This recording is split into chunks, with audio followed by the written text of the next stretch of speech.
The Letter is a very long horror visual novel that is set in the United Kingdom. It makes for a really cool setting, and I like the fact that the story is inspired by a bunch of Japanese horror movies.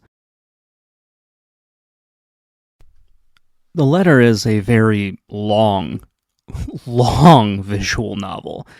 It was a little over 20 hours, and most of that was with the story because, well, that's why you're playing a visual novel, is for the story. I really do like this game quite a bit, and I like the story a lot. There are some problems with it, though. It's overly complex when it doesn't necessarily need to be. Part of that has to do with the 7 points of view you go through. They act a little bit like chapters, and sometimes they repeat stuff that you've already gone over, but they give you a different perspective on it, even though the story doesn't really change based on that new perspective you have. It can get a little frustrating at times. You do learn a lot about the characters in this, which is pretty great. I've read a few stories like this before. You know, they've got multiple perspectives to them, and you see one event from different perspectives. And that's kind of interesting. The plot is very slow-moving at times, and it can be very frustrating. Like I mentioned, several parts of the story get retold, and they don't necessarily change, even though you're looking at that part from a different person's view. I would have preferred if they had just stuck with one character. I mean, I was perfectly happy with that, but yeah, some of them don't really do a whole lot for the plot. And at least when you get to Luke's section, I was ready for the game to be over. Thankfully, he is the last section in this. I'll talk more about that once I get to the ending, though. So the game starts off with Isabella, then it moves on to Hannah, which the game pronounces as Hana, and I'll get into that in a minute. Then you have Zachary, Marianne, Rebecca, Ashton, and finally Luke. All of this revolves around a pretty creepy ghost story that centers on this mansion in this small town. It's pretty cool. It's very much inspired by Japanese horror movies, much like Ju-On, The Ring, and also Ju-Rei, which I feel like it's closer to Ju-Rei because it seems more like an urban legend than it does the others. At least that's my opinion. From what I've read, these similarities were very much intentional, so that's kind of cool. You start off by getting this creepy letter, and it just says "help me" written over and over again, and then it tells you to pass it on to 5 people or else. So that's kind of fun. At least I thought it was kind of fun. It harkens back to the old chain letters that you would get, and also the creepy emails that sometimes popped up. So that was kind of cool. And then you just have this weird spirit demon thing haunting all of these people that have interacted with this letter. Even though at some point, it really feels like you see some evidence that the letter is completely bullshit and was made by a bunch of kids. At least that's the way I interpreted that scene. You might see it differently. This ghost can do frickin' anything. It can seemingly possess anyone. It can enter your dreams. It can become a physical manifestation. It can pull you into a nightmare world. It can do whatever the hell it wants. And you've got these 7 people who are trying to, I guess, either appease the demon or defeat it or something along those lines. Hana ends up getting possessed by it, and that was kind of cool. Seeing her become just this weird demon lady who's going around killing everything. Or at least going to kill everything. It's an interesting one. Oh, I do need to mention this.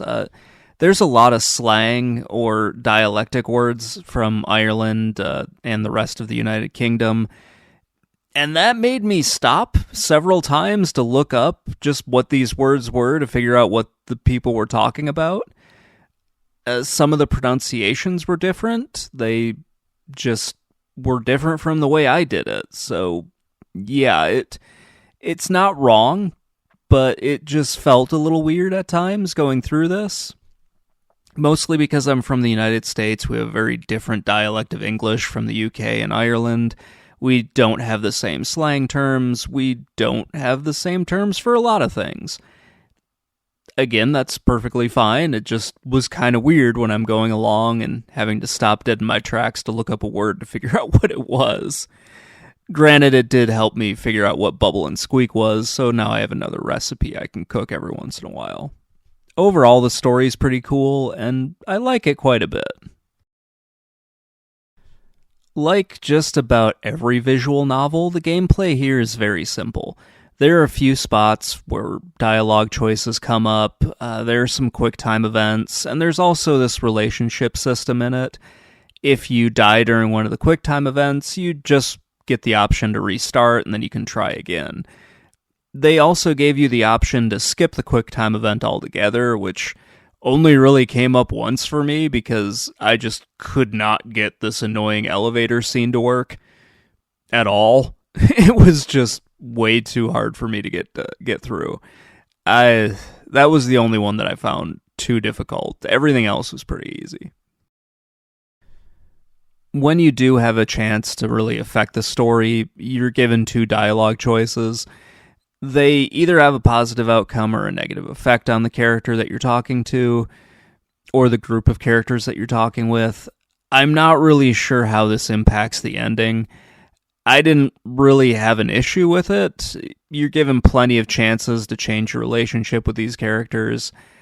I'm guessing there were multiple endings in this game. At least I was hoping so, because the ending I got I did not really like too much. The QuickTime events are okay. Sometimes it took me a few tries to get them right. It wasn't always clear what I had to do. It just, every once in a while, I'd get something where I'm like, I'm not sure what the game is expecting me to at least know here or figure out. Especially when you look at, the instructions and you don't have enough time to really read them before, boom, you're dead and you have to start over again. I did appreciate the fact that you could skip them every once in a while just because it helped to keep the game moving. And I like the fact that there's no real, death and then you have to start over at the very beginning. Or at least it didn't start you from the beginning of the scene and you have to quickly click through all the dialogue to get back to the QuickTime event. That was really great. For a game like this, the gameplay is okay. It is what you should expect from a visual novel, as the emphasis is really on the story and getting to know all these characters. The dialogue choices and the QuickTime events are kind of there to break things up or give you something to do so you don't nod off during the story or get bored and want to go on to something else. The graphics in this are all pretty good. The character models really aren't all that interesting. They kind of feel just like generic anime characters at times. This isn't bad, but it really isn't anything to write home about.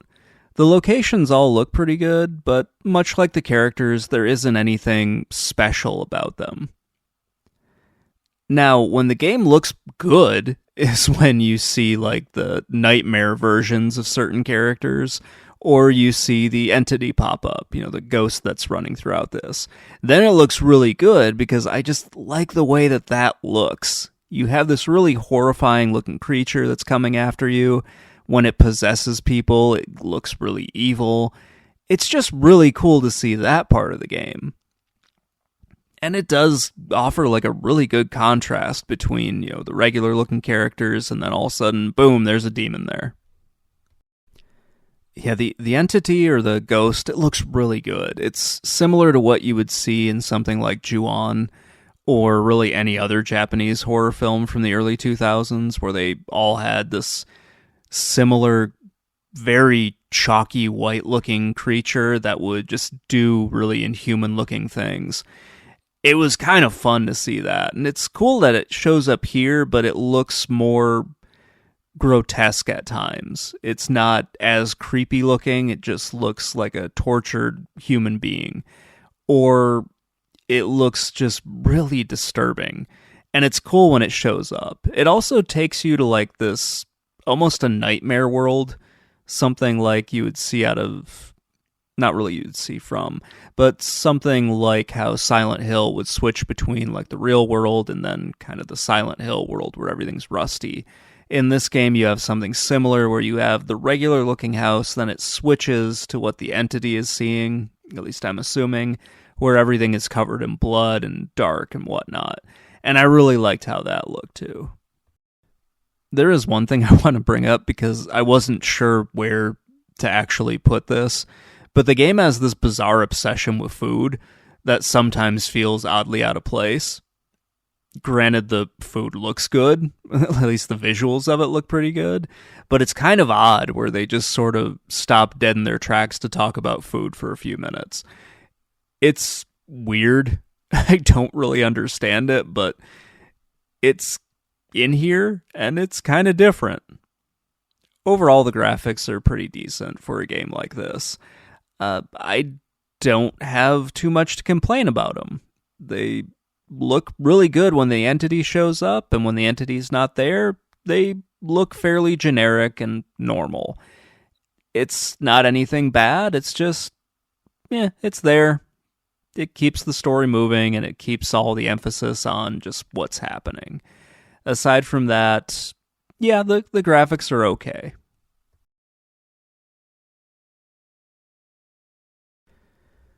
So I was not happy with the ending that I got.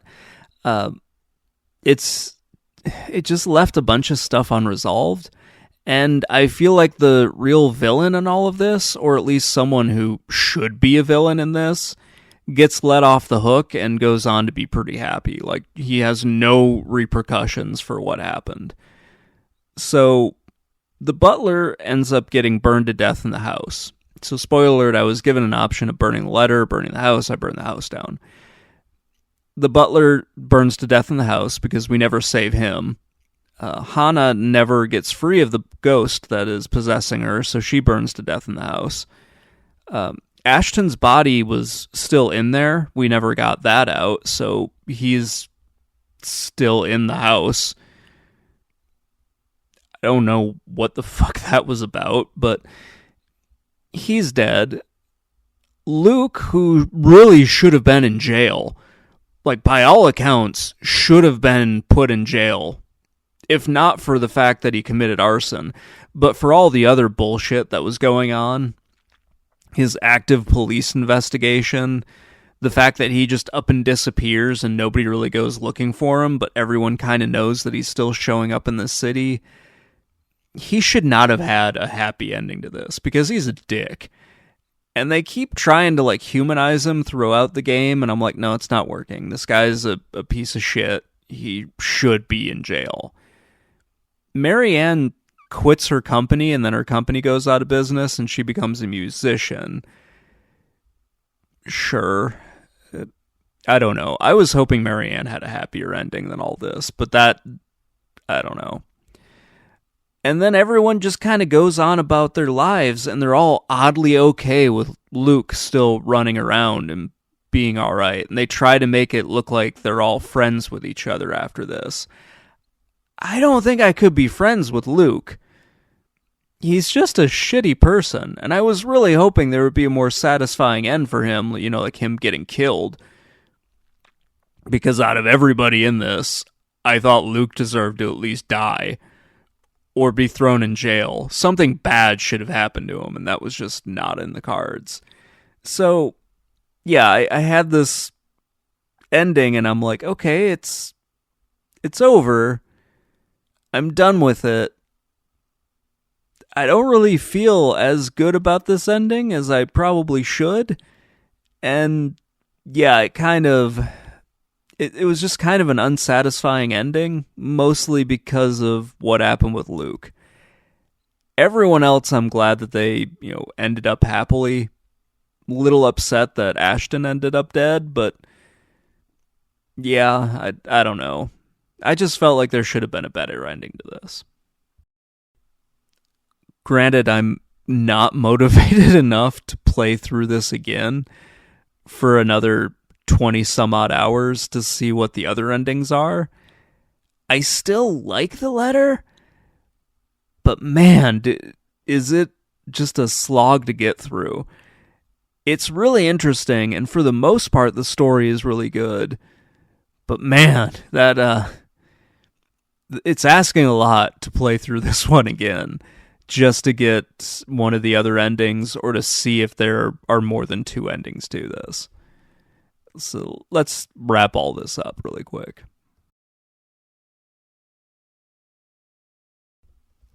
So the letter is a really slow-moving story with a lot of jump scares in it. It gets a bit old, especially when you start going over the same parts of the story over and over again, and you're not learning any new information from the change in perspectives. It got a little frustrating when they started doing that.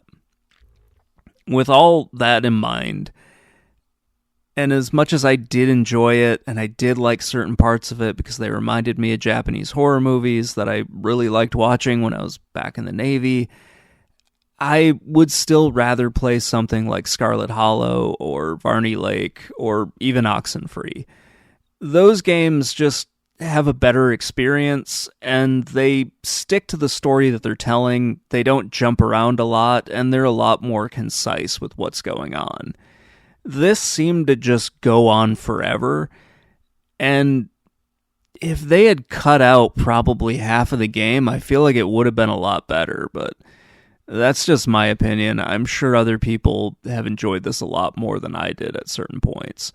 I like the story overall, but man, there are some times when I was playing it where I was like, can I just skip ahead to the next person so I can hear more about what actually is going on in this? Anyway, that's going to wrap things up. Let me know what you think in the comments below, and I will talk to you all later. Bye.